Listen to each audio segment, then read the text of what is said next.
Anyway, that was the wreck of the Tennessee Gravy Train on the banjo uke. Is that what it was? You said, That's right. Yeah, okay.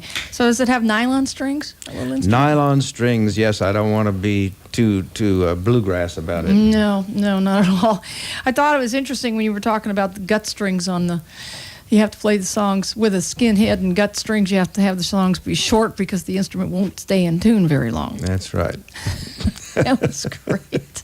Well, that bottom string was out of tune by the time I finished that song, too, just to prove the point. Yes, yeah. Well, those, and it's interesting because the companies are making nylon banjo strings, and most of the banjo, sets of nylon banjo strings they sell as such, and most of the banjo players I know that play nylon strings or gut strings don't like those, and like you said, you're so pleased that lute players have the gut strings or the nylon strings because those are the ones that work for the banjo for you. This is a wonderful time for music. You can find almost any music instrument, and you can find makers to make the instruments the way you want to now, and you can buy gut strings again, which you couldn't basically for a long, long time. They make them in Europe, and there's a fellow in California who will ask you the length of the string. Do you like heavy or light action?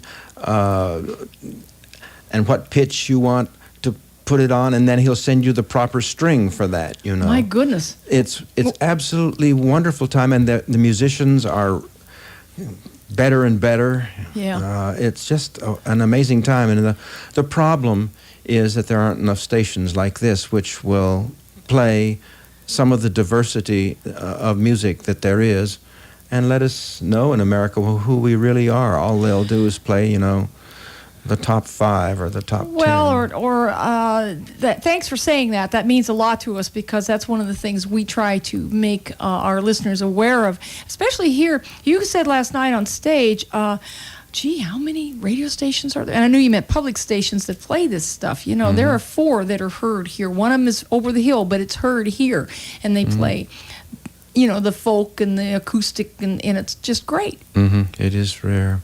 And it's part of the whole economic system, which is the large get larger and the small get smaller.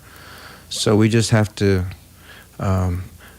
concentrate on staying strong and trying to expand this circle, this small layer that we're part of, because it can be done, and it has been done in the past. It just we have to keep doing it, because people don't really, all people don't want just to have the same old stuff all the time. Oh, no, and that's so important, and it's and great to hear you say that, and because we say it and we say it and we say it, but when somebody comes from out of the area, and certainly someone of your stature comes in and says this, and people go, oh yeah, that's right.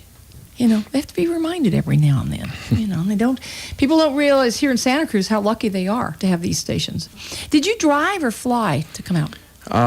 Flew out to San Francisco, got a car, and then we drive. Yeah. I was at Freight and Salvage last Saturday, and then I'll be down at McCabe's on this coming Saturday. Great. Then fly home for a few days, and then onward. Onward and upward. Because there's a couple of celebrations of this year as being the 100th anniversary of my mother's birth. Oh, my She was goodness. a modernist composer, and people are celebrating her music and playing it much more than ever now. The modernist works that she composed in the 20s and 30s. And of course, she pretty much abandoned that for about 20 years and brought up us kids on folk music and produced a number of books. All of that will be celebrated in New York and then again in Chicago, where she studied. What was your mother's name? Ruth Crawford Seeger. Okay, I wanted to make sure I had the right name before, because I was going to say it, and I wanted to make sure I had her name correct. And how many kids were in your family?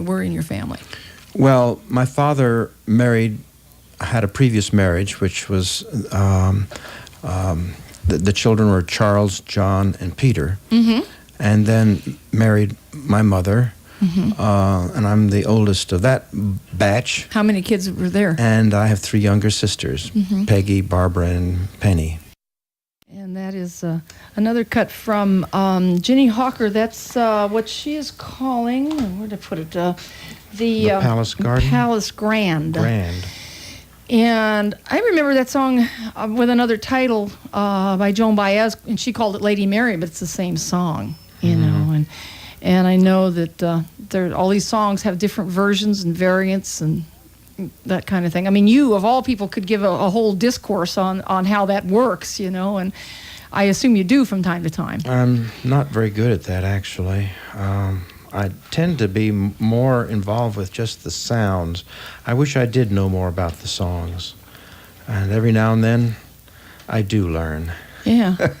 That's interesting. I follow it, and I get really involved and get so deeply into it that show me the way out. Oh, well, that's interesting because you do so many songs. Do you have any idea how many songs that you know well enough to sing on stage? Oh, not a whole lot. 100 or 200. But some things I'll take a chance with, and there are others. Yes, I will take a chance. But that's 100 or 200 is a lot of songs. You know, well, you might tell the folks, while we were listening to that last song, mail call came in, Right. And it was a package of 3 records from our Hooley Records. Right. And one of them was of Fred McDowell, a wonderful blues man from Mississippi.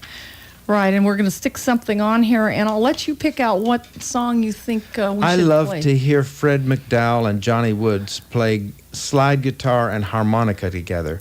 And I'm not sure which track this is, but I'll bet it's good. I see number 9, Johnny Woods harmonica, Good Morning Little Schoolgirl. He has a lick on the guitar when he's playing slide that is unlike just about anybody else, and I got some ideas from the way he plays slide for the way that I play slide on the banjo. So I'm other than being friends with him ever since he goosed me on the steps of the Berkeley Student Union in 1963 or something. He goosed you on the steps. What were you doing at the Berkeley Student? Were you going to school there? Or No, it's one of the folk festivals, and I was really startled because nobody did that to me, and Fred McDowell, I think, was about the first, and he kind of grinned, you know, and... Had you met him before that? Yeah, I'd met him before that, a little bit. That's great. That's just He was great. a wonderful man. That's great. Great Well, I've sense always of liked humor, him. and he knew when to be serious, too, and he was a great blues man. Well, great. Well, we're going to hear Good Morning Little Schoolgirl, and this is the best of Mississippi Fred McDowell with Johnny Woods on the harmonica right here on KZSC.